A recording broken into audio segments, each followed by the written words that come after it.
تین بڑے اعظموں پر حکومت قائم کرنے والی سلطنت عثمانیہ کے آخری وارث دندار عبدالکریم عثمان اولو 90 برس کی عمر میں شام کے دارالحکومت دمشق میں انتقال کر گئے۔ شاہی خاندان کے رکن اورحان عثمان اولو نے ایک ٹویٹ میں بتایا کہ ان کے چچا اور سلطنت عثمانیہ کے وارث دندار عبدالکریم عثمان اولو کا 90 برس کی عمر میں دمشق میں انتقال ہوا۔ سلطنت عثمانیہ کے خاتمے کے بعد جب شاہی خاندان کو ترکی سے جلا وطن کیا گیا تو دندار عبدالکریم عثمان کا خاندان دمشق منتقل ہو گیا۔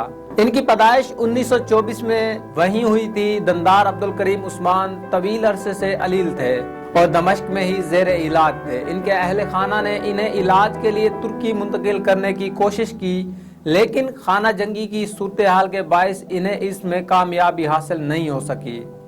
دندار عبدالکریم عثمان سلطنت عثمانیہ کے آخری طاقتور سلطان عبدالحمید ثانی کے پڑپوتے اور سلطان کے صاحبزادے محمد سلیم آفندی کے پوتے تھے۔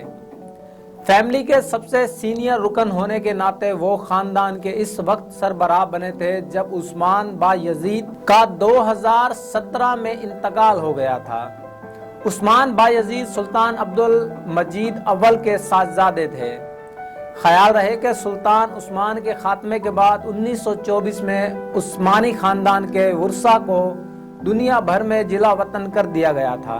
تاہم 1952 میں خاندان کی خواتین کو ترکی میں واپسی کی اجازت مل گئی تھی، جبکہ مردوں کو یہ اجازت 1974 میں عطا کی گئی تھی۔ ترکی میں واپسی کی اجازت ملنے کے باوجود شاہی خاندان کے چند لوگ ہی واپس لوٹے تھے، کیونکہ اکثر لوگوں نے اپنی نئی زندگیاں شروع کر دی تھی۔ عثمان اولو کے والد محمد عبدالکریم آفندی لبنان کے دارالحکومت بیروت میں ڈیرے ڈالے ہوئے تھے، لیکن بعد میں وہ دمشق منتقل ہو گئے، جہاں ان کا 1935 میں انتقال ہو گیا تھا۔ عثمان اولو کے انتقال کے بعد ان کے 88 سالہ بھائی ہارون شاہی خاندان کے نئے سربراہ ہوں گے۔